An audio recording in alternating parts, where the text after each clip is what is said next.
నమస్తే వత్సలే సదా మాతృభూమి మేరా భారత్ మహాన్ హై. ఇది ఈ స్లోగన్ ఆర్ఎస్ఎస్ వాళ్ళు వాళ్ళ కార్యక్రమానికి ముందుగా మొదలు పెడతారు. మరి నేను ఇది ఎందుకు నేను నా అంశానికి నమస్కారం తెలంగాణ ప్రజలారా, తెలుగు ప్రజలారా అని చెప్పకుండా ఈరోజు ఆర్ఎస్ఎస్ యొక్క యాంథమ్ను నేను ఎందుకు ముందుగా ప్రస్తావించిన అని అంటే, ఒకసారి మరి దానికి అది మీకు పూర్వం దాని సబ్జెక్ట్ మొత్తం మనకు అర్థం కావాలంటే ఈరోజు మనకు ఇంటర్నల్గా పోవాల్సిన అవసరం ఉంది. అందులో ఏందనంటే, రేవంత్ రెడ్డి గారు ఈరోజు ఆయన ఏం చెప్పిండో ఒకసారి ఇందాం. ఏమన్నా నీతి ఆయోగ్లో పాల్గొన్నప్పుడు ప్రధానమంత్రి గారితో మధ్యాహ్నం భోజన వేదిక మీద కూర్చున్నప్పుడు వారు చంద్రబాబు నాయుడు గారిని చూపించి ఆప్కే సాథీ ఇద్దరే అని అంటే నేను చెప్పాను, నేను స్కూల్ మీ దగ్గర చదువుకున్నా, కాలేజ్ ఆయన దగ్గర చదువుకున్నా, ఇప్పుడు ఉద్యోగం రాహుల్ గాంధీ గారి దగ్గర చేస్తున్నా. అంటే ఈయన పక్కా స్కూల్లో ఇవాళకి నేను బీజేపీలో చేసిన, ఆర్ఎస్ఎస్లో చేసిన, బీజేపీతో పనిచేసిన అని చెప్పిండు. నంబర్ 1. ఈరోజు నీ అంశం నేను ఎందుకు తీసుకొస్తున్నానంటే, అంటే సబ్జెక్ట్ చాలా వ్యారీగా ఉంది, కానీ ముందు లైన్లో నేను చెప్పదలుచుకుంది ఏంటంటే, రేవంత్ రెడ్డి గారు ఈ తెలంగాణలో బీజేపీని బలోపేతం చేసిండు. బీజేపీకి స్వతహాగా అంత బలం లేకున్నప్పటికీ 8 సీట్లు ఈయన దగ్గరుండి గెలిపించిండు. అందులో విశ్వేశ్వరరెడ్డిని ఒకటి గెలిపించిండు.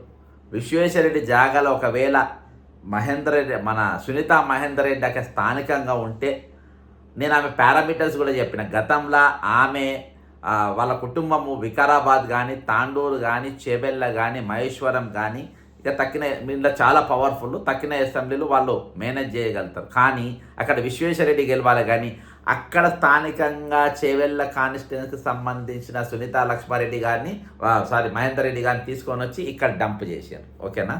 ఈడ డంప్ చేసి మహేశ్వరం డంప్ చేయడం జరిగి అక్కడ అభ్యర్థి రంజిత్తో ఇక్కడ ఇన్వెస్ట్మెంట్ పెట్టిపోయడం జరిగింది. ఇక్కడ ఈటల రాజేందర్ గెలవాలి. Second point. మూడవది, అన్ని పార్టీలకు అంటే మెదక్లా అసలు కాంగ్రెస్ పార్టీని అసెంబ్లీ ఎలక్షన్ల బూతులు తిట్టి ఇండిపెండెంట్గా పోటీ చేసి కాంగ్రెస్ పార్టీ అభ్యర్థులకు వ్యతిరేకంగా పనిచేసి ఎవరు ఓడగొట్టాలని చెప్పి అక్కడ దామోదర్ రాయలసీమ గారి కానీ, లేకుంటే మన కాటాసీనుని కానీ, నర్సాపూర్ ఎమ్మెల్యే కానీ, ఇక్కడ మొత్తం అందరిని ఓడగొట్టే ప్రయత్నం చేసింది. కానీ ఆయనకు మళ్ళీ పార్లమెంట్ టికెట్ ఇచ్చింది. ఎందుకు ఇచ్చిండ్రు? అక్కడ రఘునందన్ రావు గెలవాలి. గెలిపి అని వీళ్ళే కారణం అంటే, మొన్న 84 ఎకరాల భూములు పట్టా చేసిండ్రంట ఆయనకు. కాబట్టి అక్కడికి వెళ్ళి కరీంనగర్ బండి సంజయ్ గెలవాలి, అక్కడ ఒక డమ్మీ క్యాండిడేట్ను. ఈ విధంగా మొత్తం 8 సీట్లు కాంగ్రెస్ పార్టీ అభ్యర్థులు ఓడిపోయి బీజేపీ గెలవడానికి బలోపేతం చేసింది.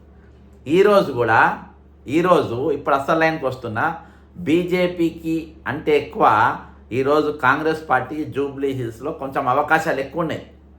ఎందుకంటే బీఆర్ఎస్ చరిష్మాటిక్ లీడర్ ఒక సింపతి మీదనే పోతుంది, కానీ ఇక్కడ వేరే పద్ధతిలో పోతలేదు. మరి అక్కడ కాంగ్రెస్ పార్టీ గెలిచే అవకాశాలు ఉన్నాయి. కాబట్టి ఈరోజు బీజేపీని అక్కడ ఏ విధంగా మేము బలోపేతం బీజేపీ ఏ విధంగా రావాలని చేయాలి అని అనుకుంటే, యాక్చువల్గా ఇవాళ 3 పేర్లు స్క్రీనింగ్ కమిటీకి పోయినాయి కాంగ్రెస్ పార్టీకి వెళ్ళి. నేను చెప్పిన కదా, కాంగ్రెస్ పార్టీ నాయకులు రేవంత్ రెడ్డి ఫైట్ ఉంది నాకు, కాంగ్రెస్ పార్టీ నాయకులు నాకు చెప్పేటోళ్ళు విషయాలు చెప్తారు. స్క్రీనింగ్ కమిటీలో 3 పేర్లు పోయినాయి. అందులో ఒకటి బిఎన్ రెడ్డి అంట, బీఆర్ఎస్కి వెళ్ళి వచ్చిండు, ఆయన ఎవరో తెలియదు నాకు. సెకండ్ బొంతు రామ్మోహన్, బీఆర్ఎస్కి వెళ్ళి వచ్చిండు.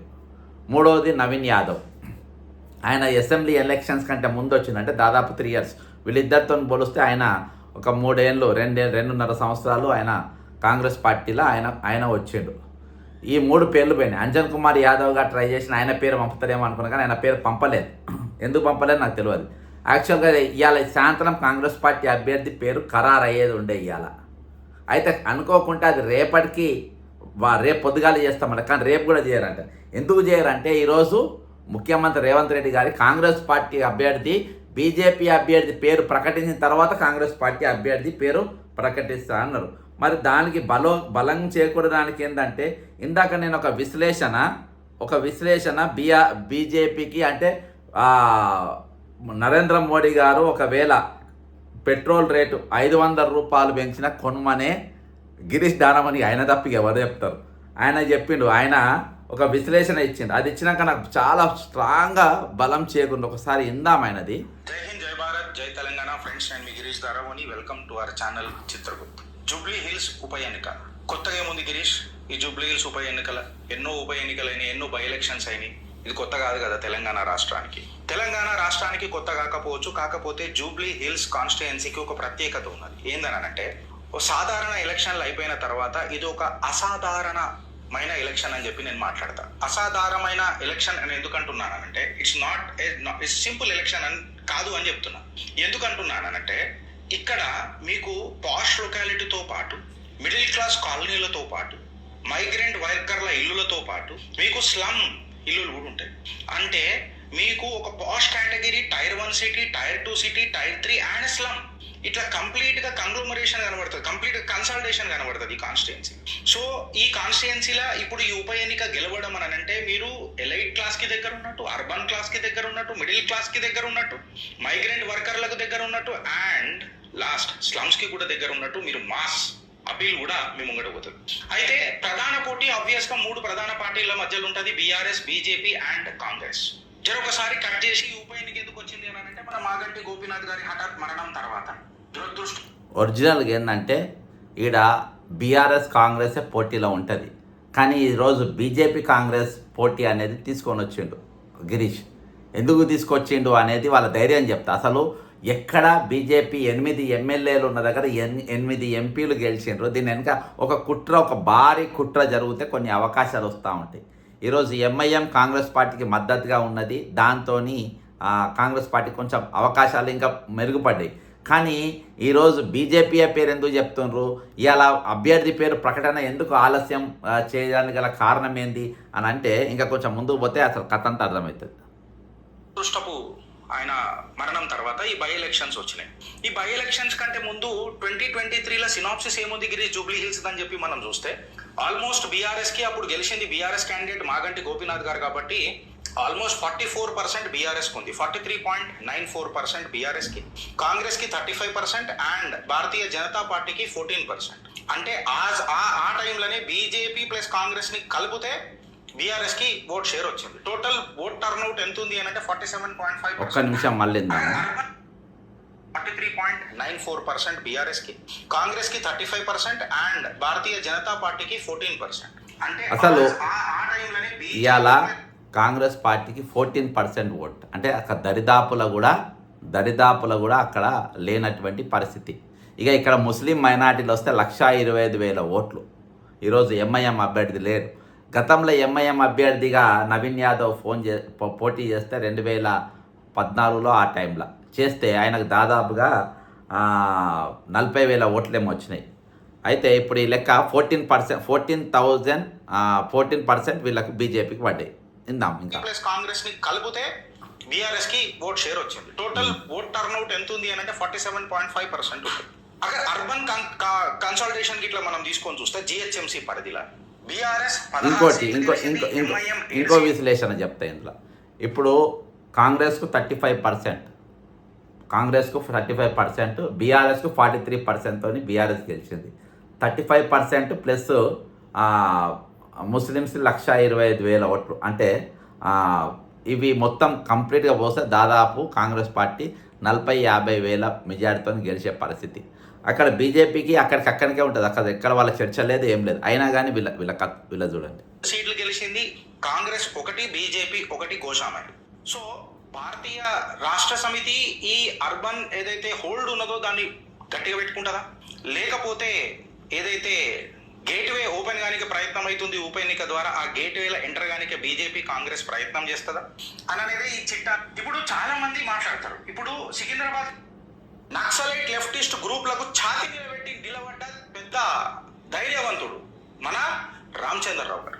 ఇవన్నీ మీకు వెనకట్టుకుంటూ అప్పుడు పార్టీ అక్కడి నుంచి జిహెచ్ఎంసీ కొట్టినాం, తర్వాత హుజూరాబాద్ కొట్టినాం.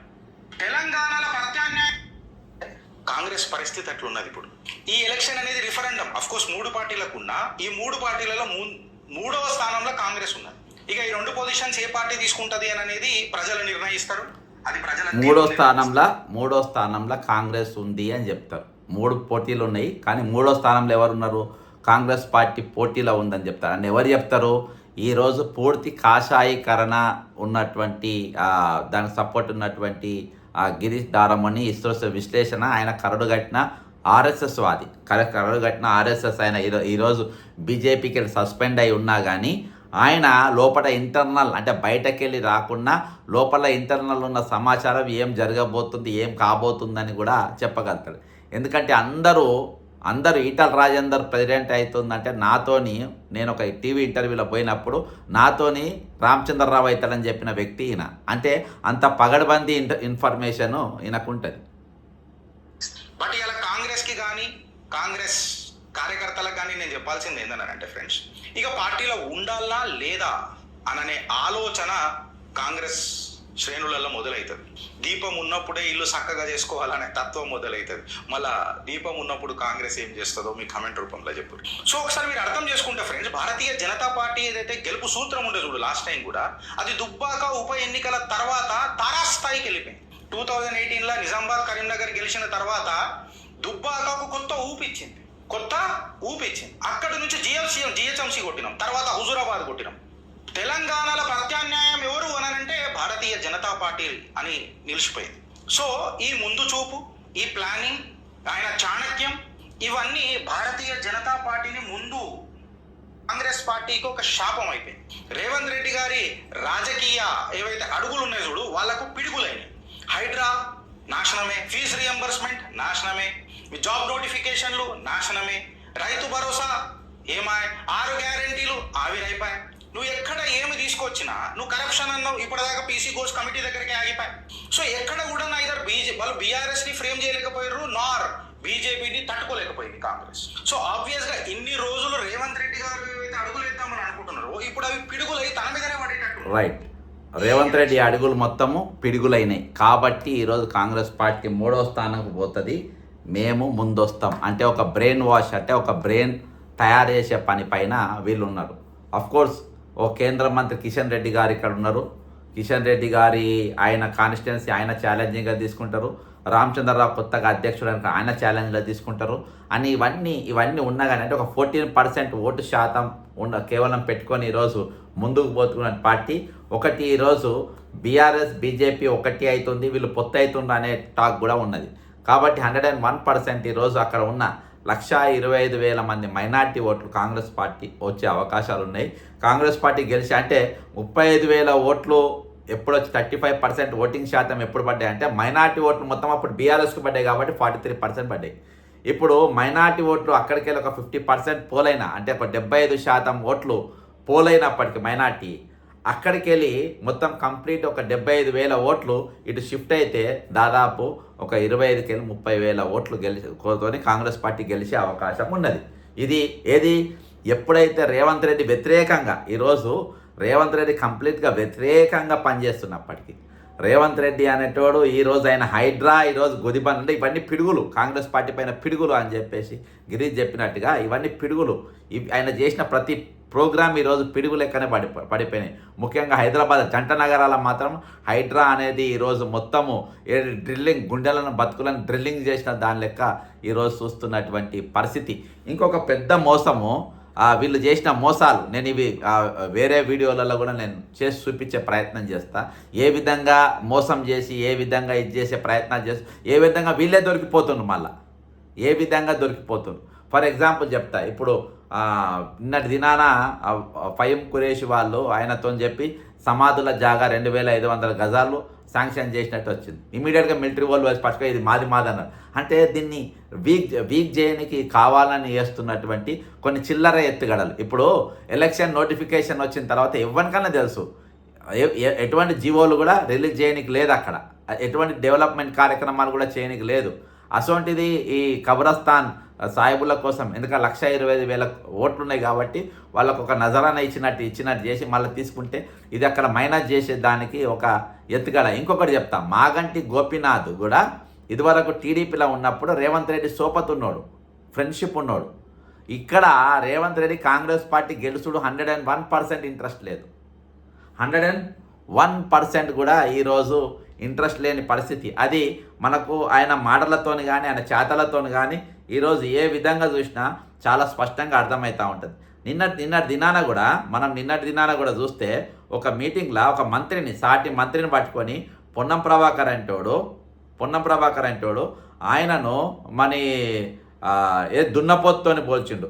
ఆయనను పొన్నం ప్రభాకరు ఇగో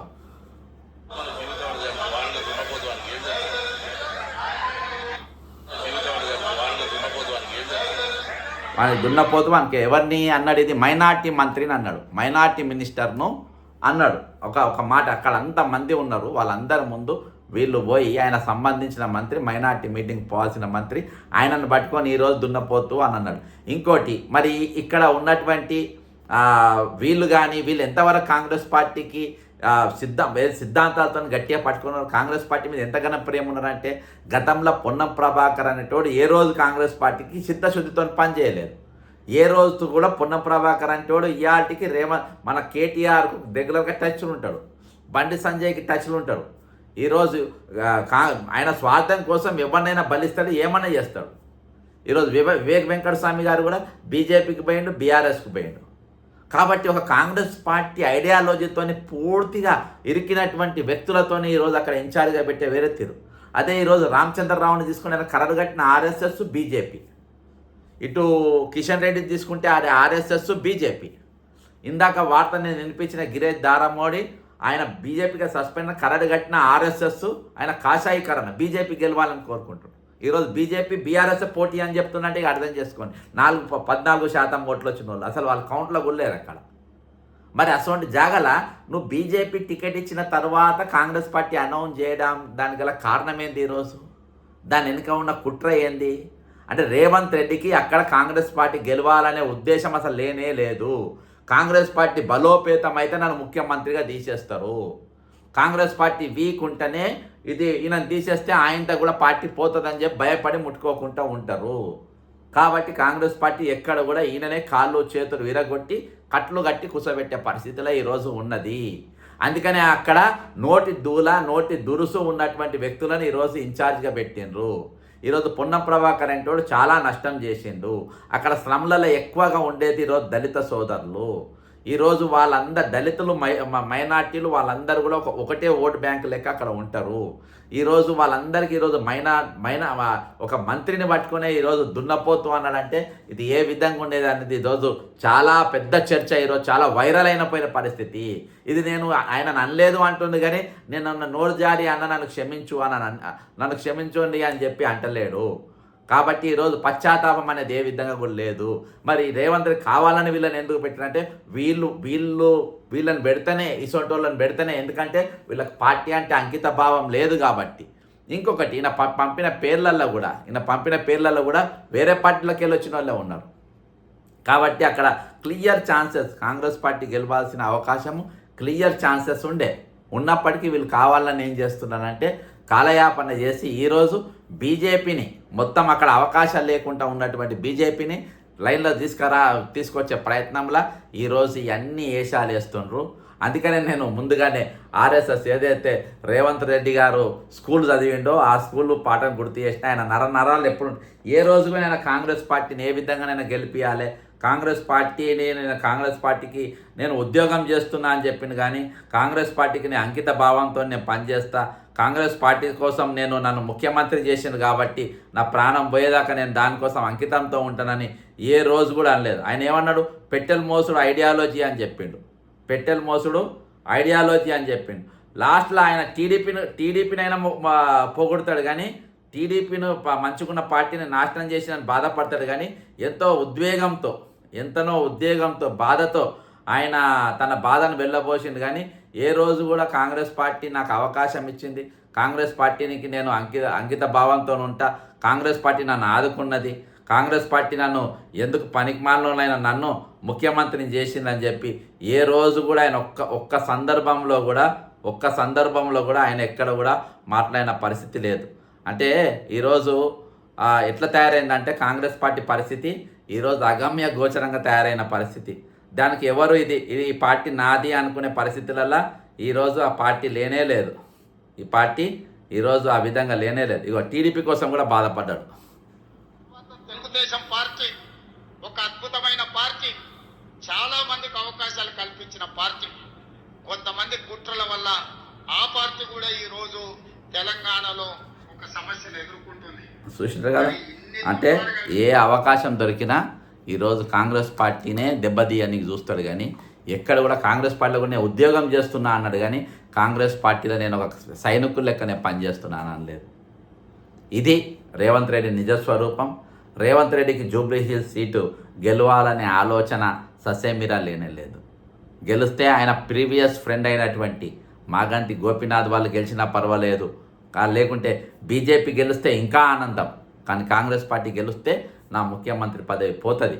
కాంగ్రెస్ పార్టీ ఆర్గనైజేషన్ వాళ్ళ పేర్లు వాళ్ళ క్యాడర్ గ్రాస్ రూట్ లెవెల్ వరకు ఉన్నది కాబట్టి నా ప్రమేయం లేకుండా గెలిచే అవకాశాలు ఉంటాయి. కాబట్టి అది గెలవకుంటేనే బెటర్. గెలవకుంటేనే నేను ఈ 5 సంవత్సరాలు పూర్తి కాలం ముఖ్యమంత్రిగా ఉంటా, లేకుంటే నా తోక తెంపుతారనే ఆలోచనతోనే ముఖ్యమంత్రి రేవంత్ రెడ్డి గారు ఉన్నారు. ఇది వాస్తవం. దయచేసి కామెంట్ చేయండి, షేర్ చేయండి. జై తెలంగాణ, అమరవీరులకు జోహార్లు.